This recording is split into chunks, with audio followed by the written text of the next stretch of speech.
We are Suz, and we are back with another UFC Fight Night. Fiziev against Gamrot. Why should you watch? We are both at a 67% win rate, even though we got cooked last card. If you want to see that video, it's right up here.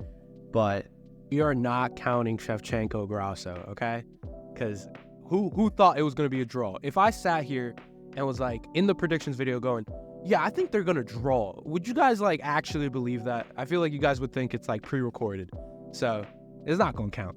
To be fair, DraftKings also refunded all the bets, so we're refunded.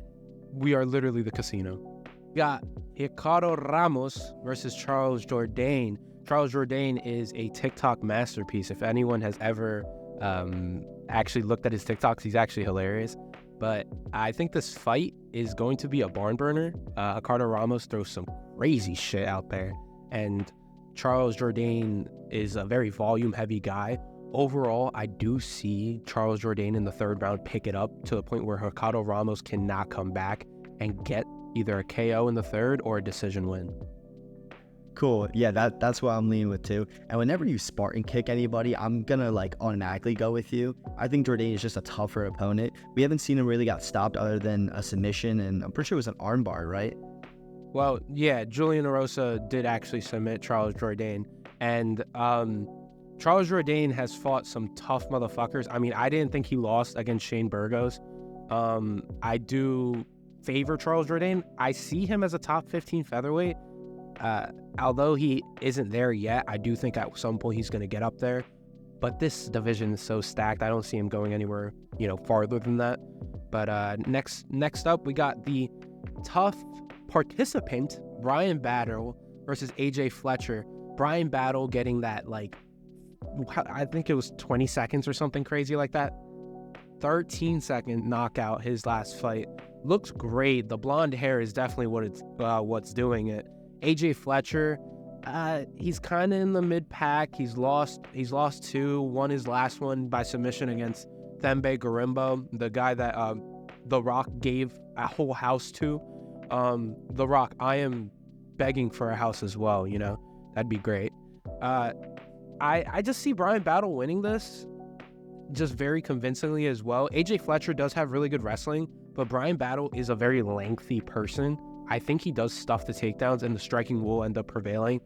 I see Bryan Battle getting a TKO in the second round. Yeah, this is a tough one for me because Battle has almost everything that you want in that type of fighter, where they can fight off their back, they can stuff the takedown, they can knock you out. In saying that, I'm going to go with AJ Fletcher. I'm going with the underdog.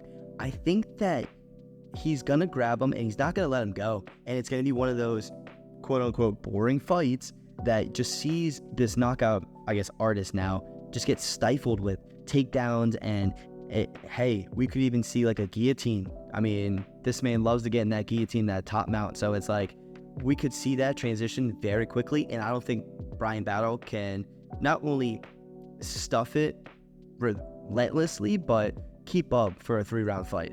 The fight I always want to go to for this fight, and I think everyone should, is AJ Fletcher versus Matthew Semelsberger, because Semelsberger and Bryan Battle have the same sort of, physical attributes. A lot taller, a lot more lengthier. They do fight, they're both lengthy strikers, and Matthew Semelsberger did win a unanimous decision against AJ. Give me Bryan Battle in this. Then we go to Marina Rodriguez versus Michelle Waterson Gomez. I'm not going to say Michelle Waterson Gomez every single time.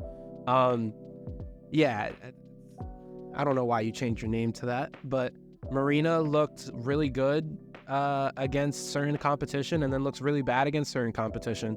I almost want to paint her as a top 5 gatekeeper in this division of the UFC strawweights, but I still think she gets the win over Michelle Waterson. I think Michelle Waterson is just too old. She's not fast enough, and she doesn't have the proper, boxing credentials to get Marina in an actual difficult fight when it comes to striking.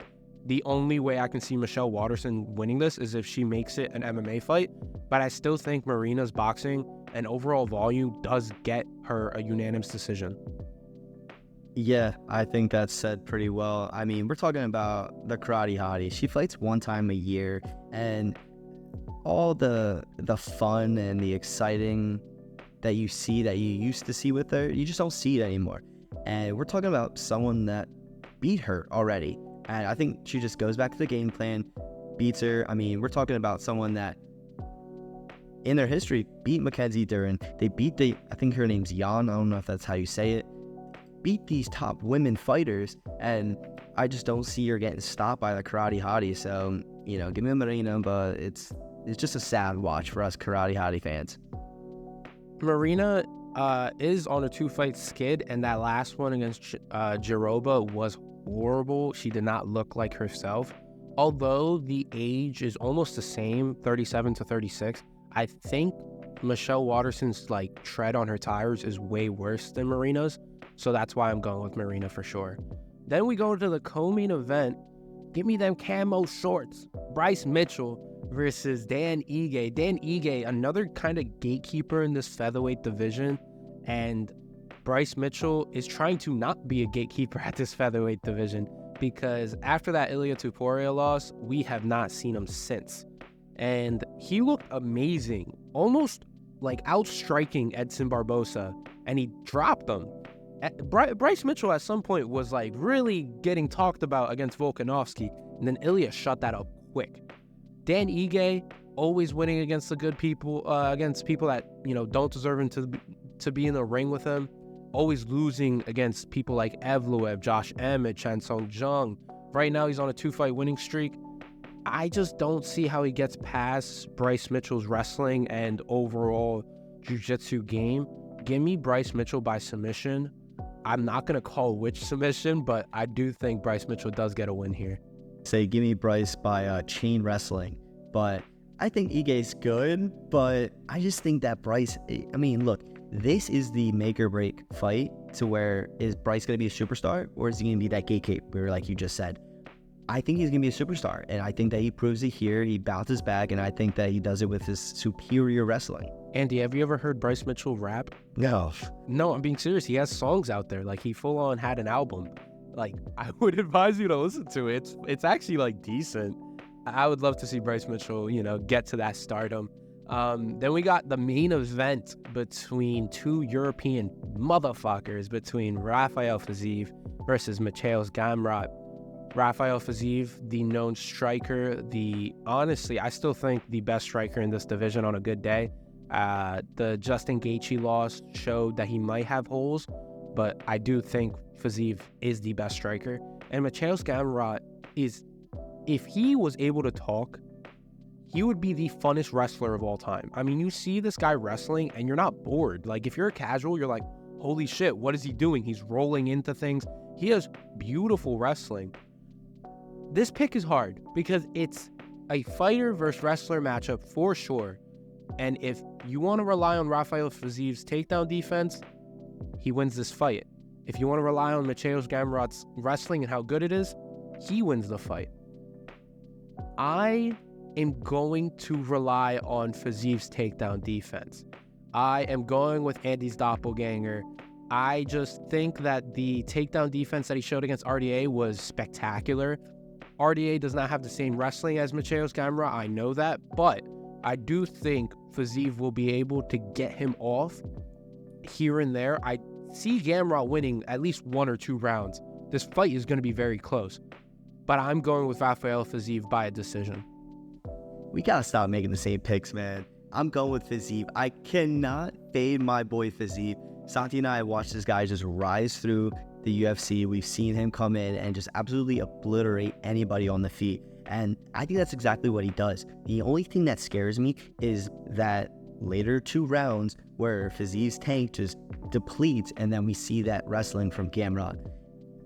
Obviously, I'm going to go with Fiziev, but I'm calling it round 3, TKO, game over. Me and Andy are Tiger Muay Thai fanatics. We love watching people come out of Tiger Muay Thai. And when we heard that one of the Tiger Muay Thai coaches is getting into the UFC, we watched him from day one destroy people. This fight's hard, man. It's hard to think what's going to happen.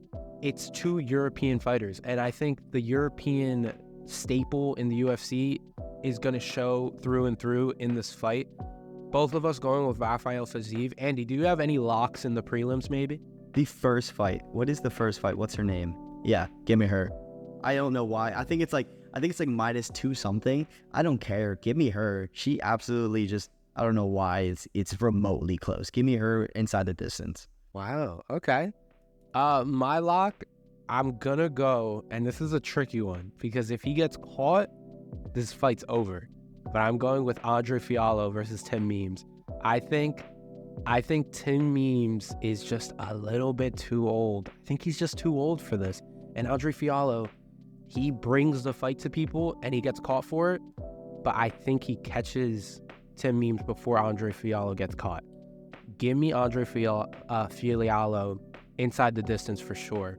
Other notables on the card, Jacob Malkoun is super good. We have Usman's brother, who at some point is going to go up against an actual heavyweight. He's against Jay Collier. But yeah, this card is really good. Honestly, I'm giving it like a 7 out of 10. It's a very fun fights. The main event is very fun as well as the co-main. But both of us basically going with everybody the same. We're going the exact same route. Do you like MMA content like this? Make sure to like, subscribe, and comment. Let us know what your picks are for this fight. For any fight on the card, we will, give us your feedback. Thank you.